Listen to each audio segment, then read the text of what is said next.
The Next Generation Squad Weapon Program was created by the United States military in 2017 to replace the M4 carbine, M249 SAW light machine gun, the M240 machine gun, and their associated cartridges, and to develop small arms fire control systems for the new weapons. On April 19, 2022, the Army officially announced that they had selected SIG Sauer to build the XM5 rifle to replace the M4 and the XM250 automatic rifle to replace the M249 SAW, Vortex Optics to make the XM157 NGSWFC fire control system, and Winchester to make the 6.8mm Fury ammunition designed by SIG. The program is expected to cost $10 million in the first year of production and $150 million the next.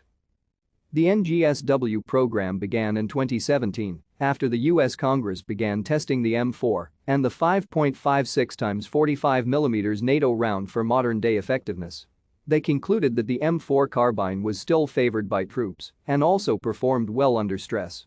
Feeding issues and other problems were fixed by using different ammunition types and magazines.